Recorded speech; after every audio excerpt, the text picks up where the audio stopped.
Like in general, I was confronted so much with my ego, and it was like such a bumpy journey and some struggle.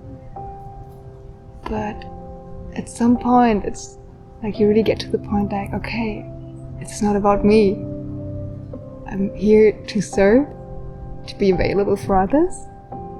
And you come to the point where like, what is this selfless service? What does it mean? Like, when have I ever given, really? Because most of the time it's about, what can I take? What can I get out of it? It's only about the me. Not especially like in a like overly egotic way, but still that's what we all kind of think about, right? And I think that was the biggest lesson, like seeing that, like thinking about the what can I actually give. It's this big question, like what can I do in life? How can I help others? And I came to the point that I realized it doesn't matter at all. It's like so irrelevant what you do, but how you do it. And the only thing you can really give is love.